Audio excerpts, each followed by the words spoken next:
I watched videos, took courses, memorized candle patterns, learned support and resistance, got the hang of order blocks, digested chart formations. Years have passed. Still, I can't achieve a consistent income from the stock market. What is my problem? What is my problem?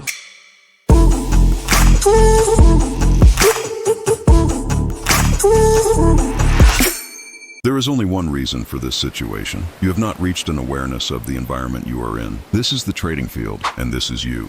The contents of the glass in your hand represent your share in this market. You have no contribution here. You are not creating the waves. You are merely an observer. You are human, but you want to move in the market like a fish. The subjects you do not understand in order. Trading environment, your role and skill level, leverage, stop loss, what you need to do before opening a trade, what you need to do after opening a trade. You are equipped with training that establishes the rules in the trading field. In the beginning, you are learning to make the right moves. However, remember, competing with those who direct prices is impossible. You can try to follow market trends by focusing on long candles. However, catching up with the speed of those leading market movements is impossible, and you are always one step behind. In an uncontrollable environment, you must stop trying to gain an advantage by chasing the price. You need to be smarter than that. Like football and basketball, trading is a game based on deception. While the impact of billions of dollars creates unexpected movements in trading, you should shift your focus to things you can control. You are spending a significant part of your time on the wrong subjects. No matter what you do, you are intertwined with a 50% probability. It doesn't matter much where you entered the trade, your luck will always be 50%. After entering, the price will move in one of two directions, but you cannot know which direction it will go. What you need to know is this is not the place where you make a profit. This is definitely not the place where you will make money. A person can be quite logical, predictable, cautious, and calm before entering a trade. However, these qualities are only valid until entering the trade. After entering, you can become a being unable to make healthy decisions, anxious, and constantly changing your mind. What you need to do is to know that emotional waves will visit you shortly after entering a trade and be aware of this situation. You must recognize when they come and stick to your plan. Let's examine these emotional surges with an example to get a closer understanding. Let's say you believe that a chart like this will rise shortly. You mentioned that if it breaks the support line, you will open a long position. While your mind is still clear, you create a trading plan. You determine your entry point, stop point, and profit point. I am smart and it's 12:15 p.m. You press the button. Color came to your gray life. Adrenaline started coursing through your veins. No matter how experienced you are, it doesn't matter. You will experience the same emotional changes. There is still excitement. After all, isn't that why we do this job? Now, a subtle change has occurred, and I am not the person from 12:15 anymore. I am no longer the logical, rational accounting man. My response to emotions has started to increase. The price has risen to this point after the purchase, and we are currently in a profitable position. Most of the people I know are closing their trades at this point. Why? There is only one answer. We are no longer the smart person from 12:15. The price went up a bit. My stride began to change. This is how it's done. I know this business. In fact, let me do some online shopping. Money is coming anyway. Let's meet new emotions. Things were going very well. Where did this hesitation come from now? I wonder if it will turn around. Will it not reach the target? The price dropped a bit.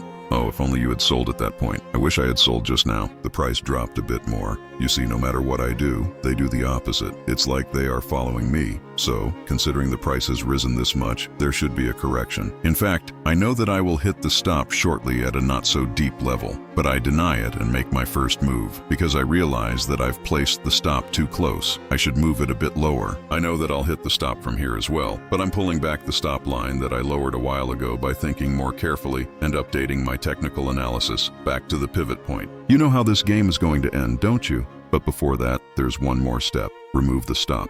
It has to turn around from here. If not, it's game over. Ultimately, this game will end somewhere down below. When were we in our right minds? 12:15 p.m. Look, in 25 minutes, what has happened? Why did we end up like this? We opened the doors, became susceptible to all kinds of abuses. These are not unfamiliar feelings to you, I know. I explain this because when you enter a trade, the arrival of these emotions is certain. You must remain aware of the situation and continue to implement the plan you made in advance. Watch from the sidelines and execute your plan. Leverage is one of the least understood and most error-prone aspects of trading. The primary purpose of leverage is to assist you in making trades with much more capital than you currently possess. Every trader should absolutely use leverage. Now, let's see how to use leverage, often perceived as gambling by many, in a professional manner. There are tools that automatically calculate risk and return before entering trades in the Forex markets. However, the biggest issue arises when using leverage, especially in cryptocurrency trading.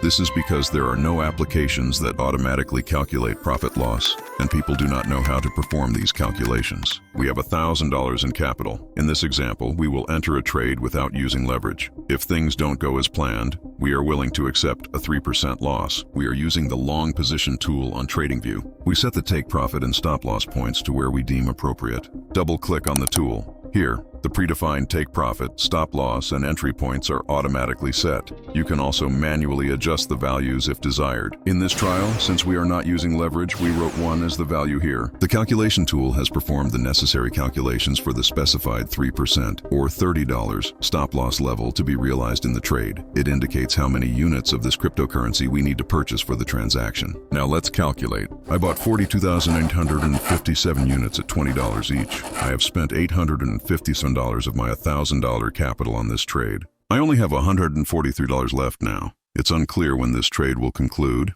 and I no longer have enough funds to seize new opportunities. I don't have sufficient capital to open another trade. Let's make the same trade, this time using 10x leverage. Let's see what our capital situation will be. We're not changing any values. We're just entering 10 in the leverage section. The amount of crypto we need to buy has changed. Again, I want to stop at a loss of $30. Now let's recalculate. I bought 4.2 units at $20. I spent $86 of my $1,000 capital on this trade. In the previous trade, I used about 86% of my capital for the transaction. However, for the same trade this time, I used only about 9% of my total capital. Now, with the remaining funds, I can monitor new trades and generate profits from them. I still have $914 available. My stop loss point and profit target remain the same, but there is a significant difference in the amount of money used for the trade. As you can see, using leverage in this way demonstrates that leverage has no frightening aspects. On the contrary, using leverage is much more advantageous for a trader. You know you're in a game where you can only win half. This means you'll lose half of your trades. So how will you protect your capital without a stop loss? Never run out of the money using stop loss. Throughout my trading career, I have never seen a trader lose their entire capital by setting a stop loss. On the contrary, I have witnessed traders who neglected to set stops and ended up losing their homes and cars with just one wrong move. Embrace this wisdom by turning it into a visual reminder and continue your trading journey with the motto, never run out of money using stop loss. Nobody likes to stop, and I don't either, but there is no other way to make money in this game. When you hit the stop, 2 types of scenarios unfold. You have opened a long position above the line. The market collapses, and in this scenario, you are happy. Yes! You say, I'm glad I placed a stop. In the other scenario, your long position above the line got stopped out, and then the price rose. The fear of what if the price stops me out and goes away? Actually, there is no such problem. I understand your reluctance to use stops, but is there anything preventing you from opening a new long position when the price stops you out and returns to your previous entry level? Why not take advantage of the opportunity to observe the price and open a new trade? Now we've come to perhaps the most crucial part of this video. This is exactly where you'll make money. 2.5 rule. That is, losing 1 unit when you lose and gaining 2.5 units when you win. Let's examine an example of 10 trades according to this rule. We are in a 50-50 game, meaning we will win half and lose half. In other words, out of 10 positions we enter, we will win in 5 and lose in 5. Our focus here should not be on the number of wins out of 10 positions, but on ensuring that the returns from our wins exceed the losses from our defeats. According to this table, I have only worked with brokerage firms in 10 trades this month. I need to correct this part. Let's move on to the 2.5 rule now. Assuming a 2.5% profit target and a 1% stop loss for each trade, things have changed a bit. We started making a profit. Let's even lower our success rate. Let's assume that out of the 10 trades we entered, we won only 3. In this table, I covered my transaction costs, and I have no losses. It is possible not to lose money even in the worst times. I know. I understand what's on your mind. Every trade doesn't always yield 2.5 times the profit. If we don't play the game this way, we can't make money. Typically, we exit trades too early, and we need to change this habit. There's an easy solution to the issue on your mind, and I'll explain how to address it in the upcoming sections of the video. Before opening a trade, what should our game plan be while our mind is still clear?